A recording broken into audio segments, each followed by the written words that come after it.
McLaren berhasil kunci gelar konstruktor mereka yang ke-10 selama kiprahnya di F1 pada GP Singapura.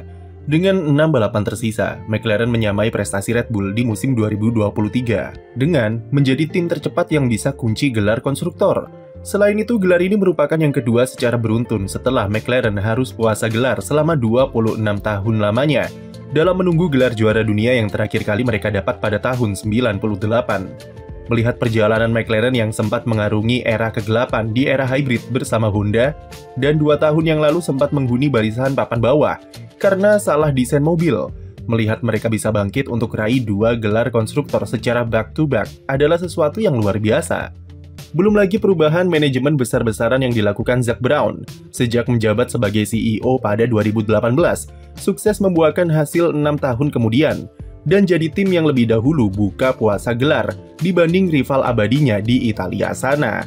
Sayangnya perayaan gelar ke-10 McLaren ini harus tertutupi oleh drama terbaru dari kedua pembalapnya di Marina Bay, Lando Norris dan Oscar Piastri, yang masih saling berebut juara dunia pembalap, kembali terlibat konfrontasi pada GP Singapura, di mana mereka terlibat sedikit senggolan selepas start. Norris yang melihat ruang terbuka di sisi dalam, coba luncurkan manuver kepada rekan setimnya di tikungan pertama, yang kemudian ia lanjutkan dengan agresif di tikungan ketiga. Dalam prakteknya, Norris sedikit serempet belakang mobil Verstappen, yang membuatnya harus koreksi setir dan menyenggol mobil Piastri yang ada di sebelahnya. Dari manuver itu, Lando naik ke posisi 3, dan dia bisa curi 3 poin dari Piastri setelah finish di posisi serupa.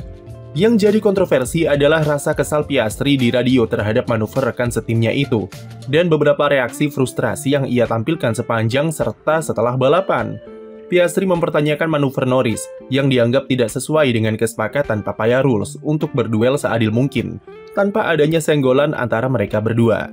Tim memutuskan tidak lakukan tindakan terhadap manuver Norris, yang semakin buat Piastri kesal, karena alasan yang dipakai adalah dia harus hindari mobil Verstappen dan menyenggolnya. Piastri berpikir itu tidak adil, terutama mengingat pada balapan sebelumnya ia langsung diberi instruksi untuk hati-hati saat luncurkan manuver agresif kepada Norris di Austria serta Hongaria. Norris setelah balapan menolak anggapan kalau manuver yang ia lakukan itu agresif ke rekan setimnya, dan berkata jika ia disalahkan karena manuver semacam itu, maka kalian tidak pantas berada di F1. Memang harus diakui Norris berhak atas manuver tersebut, karena dia melihat ruang terbuka dan memanfaatkannya untuk mencuri posisi dari Piastri sebagai sesama kandidat juara dunia. Terlepas dari eksekusinya yang gerusak-gerusuk, tapi manuver berani seperti inilah hal minimal yang ia butuhkan jika ingin memangkas poin dari Piastri. Namun yang jadi poin utama diskusi adalah apakah kemarahan Piastri terhadap manuvernya bisa dijustifikasi atau tidak, mengingat penerapan Papaya Rules yang tidak jelas batasannya seperti apa. Manuver Norris sebenarnya bukanlah manuver yang heboh dan bahkan cukup lumrah dalam sebuah balapan, apalagi di lap pertama dan di tikungan seperti di Marina Bay. Namun yang membuatnya jadi kontroversi adalah yang dia senggol adalah rekan setimnya sendiri, dan adanya Papaya Rules dari McLaren yang jadi batasan bagi mereka berdua dalam berduel musim ini. Piastri berhak kesal bukan semata karena manuver Norris, namun karena sikap McLaren yang tidak jelas dalam menerapkan batasan. Presiden yang dibentuk dari 2 duelnya dengan Lando di balapan sebelumnya adalah agresif boleh, tapi jangan sampai senggolan. Dan inilah inti utama dari Papaya Rules. Seperti di GP Austria ketika Piastri nyaris saja menyundul mobil Norris, dia langsung diperingatkan di radio, dan bahkan sampai meminta maaf karena terlalu berlebihan. Kejadian serupa juga terjadi di GP Hongaria, ketika Piastri kembali diingatkan untuk berhati-hati dalam berduel dengan Norris. Apalagi belum lama juga di GP Italia, pembalap 24 tahun itu disuruh bertukar posisi karena tak sengaja lakukan undercut kepada rekan setimnya yang alami pit stop lambat. Dari kejadian-kejadian sebelumnya bisa dipahami kenapa Piastri cukup kesal, karena Norris yang jelas-jelas melanggar prinsip Papaya Rules dengan menyenggolnya saat melakukan manuver, namun McLaren lepas tangan. Tim memutuskan tidak ingin ikut campur karena mereka mendasarkan itu pada keputusan Chris Stewart yang tak lakukan investigasi karena Norris harus hindari kontak dengan Verstappen.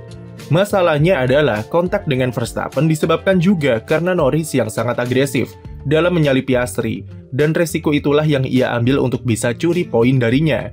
Hal inilah yang menegaskan seberapa valid rasa kesal Piastri untuk pertanyakan apakah adil jika Norris dibiarkan menyenggol mobilnya, padahal di balapan sebelumnya tidak boleh.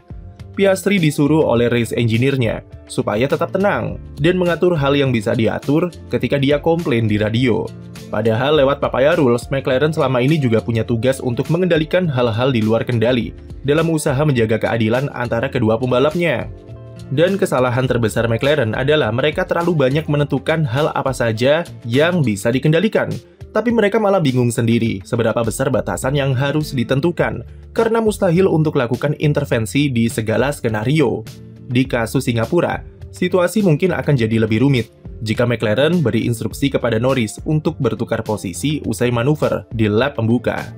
Keputusan race steward untuk tidak investigasi sudah jadi landasan kuat kalau manuver Norris sah secara regulasi. Jika McLaren memutuskan beri instruksi tukar posisi, itu hanya akan memberikan presiden baru lagi untuk kejadian-kejadian setelah ini, dan bakal semakin rumit ke depannya. Rasa kesal Piastri bisa dijustifikasi, namun tidak sampai ke solusi tukar posisi, karena hanya akan melahirkan masalah baru dalam cara McLaren memanajemen kedua pembalapnya. Namun yang jelas, McLaren tak bisa lepas dari konsekuensi yang ditimbulkan dari penerapan Papaya Rules yang tidak jelas. Dan hal ini sudah kami sampaikan sebelumnya, jika hanya menunggu waktu saja sampai pembalapnya ingin lepaskan diri. Papaya Rules adalah soal menahan ego dan menjaga kepercayaan pembalap jika mereka akan diperlakukan adil.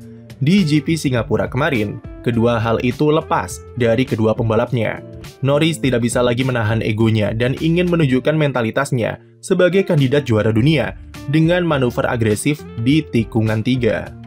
Sementara Piastri beri indikasi kalau dia sudah muak dengan penerapan Papaya Rules yang berat sebelah dan mulai kehilangan kepercayaan terhadap janji McLaren. Terutama di sisi Piastri sebagai pemimpin klasemen saat ini, sangat wajar jika dirinya serta mayoritas publik menilai kalau pembalap jebolan Akademi Alpine ini merasa dianaktirikan di McLaren. Dengan gelar konstruktor yang sudah dipastikan di Singapura, memang McLaren bisa sedikit bernafas lega karena salah satu bebannya sudah hilang. Namun mereka hadapi tantangan baru, karena setelah ini duel perebutan juara dunia antara kedua pembalapnya akan semakin panas, terutama setelah GP Singapura. Bagi Piastri, Papaya Rules sudah tidak relevan lagi, dan dengan apa yang terjadi di tikungan 3 kemarin, itu menandakan satu hal, yaitu tidak ada lagi versi Oscar anak baik-baik. Selama ini Piastri selalu menahan diri untuk tidak menunjukkan sisi agresifnya ketika duel dengan rekan setim, karena menjaga kepentingan tim serta personal brandingnya. Namun, melihat konstruktor sudah dipastikan dan apa yang terjadi di Singapura, Piastri bisa tampil lebih lepas setelah ini, serta tidak ada alasan lagi untuk menjaga image tetap friendly. Jika Norris bisa lakukan manuver agresif dan menyenggol mobilnya tanpa konsekuensi, maka Piastri punya presiden untuk melakukan hal yang sama di 6 balapan tersisa. Piastri juga punya landasan untuk berkata tidak ketika diberi tim order, karena di Monza saja dia mau mengalah karena kesalahan tim kepada Norris. Tapi di Singapura, tim tidak mau mengkoreksi blundernya yang merugikan Oscar. Sekali lagi, inilah akibat dari terlalu berusahanya McLaren dalam berikan intervensi untuk mengatur supaya pembalapnya diperlakukan seadil mungkin. Niatnya positif, tapi di kasus McLaren jatuhnya seperti terlalu mengatur dan mengekang pembalap dalam menentukan nasibnya sendiri, serta batasannya jadi tidak jelas, karena tidak mungkin tim bisa intervensi semua skenario. Dengan konstruktor yang sudah dikunci, tentu kami berharap McLaren buang jauh-jauh Papaya Rules busuk itu dari Piastri dan Norris di sisa 6 balapan yang krusial. Biarkan mereka berdua berduel dengan strateginya masing-masing, dan biarkan Norris serta Piastri tentukan nasibnya sendiri. Namun bukan berarti membiarkan mereka berdua sampai senggol-senggolan, karena jika McLaren ingin kawinkan gelar konstruktor dan pembalap, maka ada satu sosok yang masih mengintai, yaitu Max Verstappen.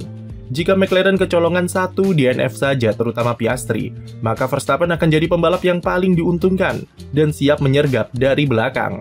Akan ada waktunya McLaren harus berikan prioritas ke salah satu pembalap jika mereka ingin kawinkan gelar. Meskipun untuk sekarang kami belum melihat itu akan terjadi dalam waktu dekat. McLaren harus hindari skenario seperti 2007 karena Verstappen sekarang berada dalam momentum yang bagus, sementara Piastri dan Norris sedang alami fase penurunan serta adanya potensi konflik di internal. Itulah kenapa Papaya Rules harus dibuang jauh-jauh. Dan pilihannya cuma dua, yaitu biarkan mereka berduel tanpa intervensi, tapi ancamannya adalah saling senggol dan faktor Verstappen.